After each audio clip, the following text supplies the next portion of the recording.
Meu amigo vascaíno, lá vamos nós falarmos aqui do Clube de Regatas Vasco da Gama no nono dia de janela e a gente vai simplesmente atualizar como que está as movimentações aí de mercado do Vascão da Gama. O Vasco que segue os preparativos aí para sua estreia contra a equipe do Grêmio, domingo no estádio de São Januário, com transmissão da Globo. E vamos falar também sobre a situação do Maracanã, porque o Vasco e a W Torre avançaram aí no processo seletivo de licitação do estádio Mário Filho, conhecido popularmente como Maracanã. Peço a você, meu amigo querido, meu amigo Cruz Maltino, para você se inscrever aqui no nosso canal, deixe o seu like ou o seu dislike, ativem o sininho e coloquem atenção aí que a gente vai falar de muitas cerejas, né? Muitas cerejas aí, como diz o Zé Comé. Bom, o seguinte, vamos começar falando aqui dos preparativos do Vasco da Gama, o Vasco treinando em tempo integral de manhã, aí 4 horinhas ali de descanso, no período da tarde também treinando aí em tempo integral.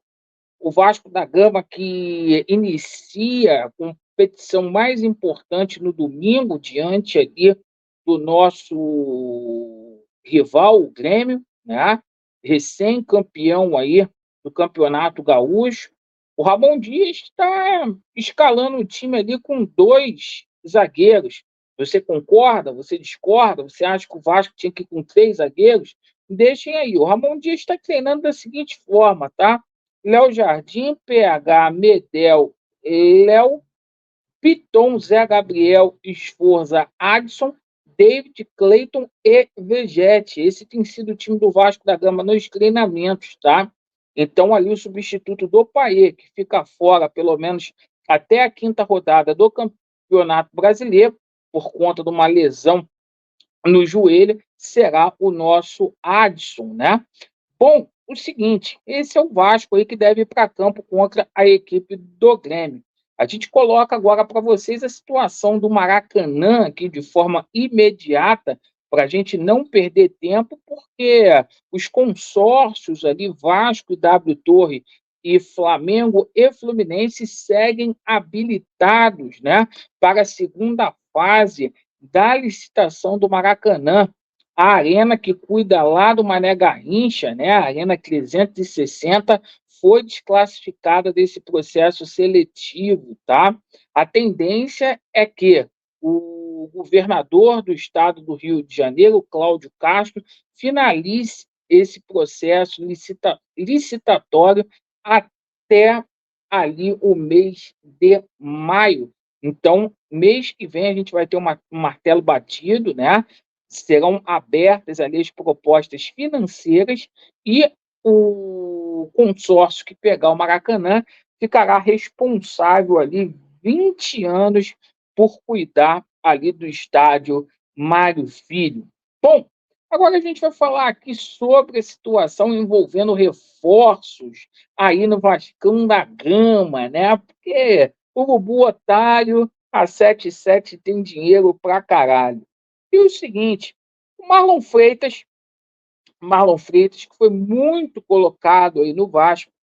Ô, Laureano, eu já sei que o Marlon Freitas não vem para o Vasco, mas hoje, mais uma vez, o John Textor veio a público, falou que a proposta do Vasco da Gama foi uma proposta ínfima, uma proposta muito pequenininha que não chegou nem a considerar. Veio a público para falar sobre essa situação aí. A proposta nem chegou a 15 milhões de reais a situação do Marlon Freitas a título de conhecimento. Num dia que também o Vasco perdeu o Martinez, Emanuel Martinez, o argentino, fecha com a equipe do Fortaleza.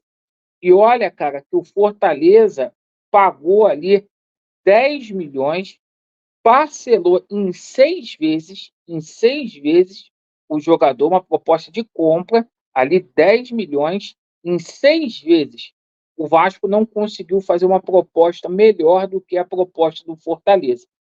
Isso indica o quê? Que o Vasco não tem dinheiro, gente, para poder contratar, né? Infelizmente, porque você não conseguir superar uma proposta que o Fortaleza fez, né, de 10 milhões para acabar de pagar no ano que vem, meu amigo, não é fácil não. Mas a gente vai falar aqui sobre a situação de duas cerejas, né? Duas cerejas aí, como diz o Zé Comé, né? Aquelas cerejas, aqueles reforços ali que tem a cara da 777 Partners. E a gente vai falar aqui do Poçante Bill, porque hoje, na parte da tarde, saiu uma notícia que o Vasco poderia efetivamente pedir um empréstimo ali do Bill, de, junto ao Dinamo lá da Ucrânia, mas é o que eu falei aqui para vocês, toda a live eu falo de noite. Trata-se de uma negociação ali internacional que o Vasco não pode finalizar essa situação aí é, nessa janela.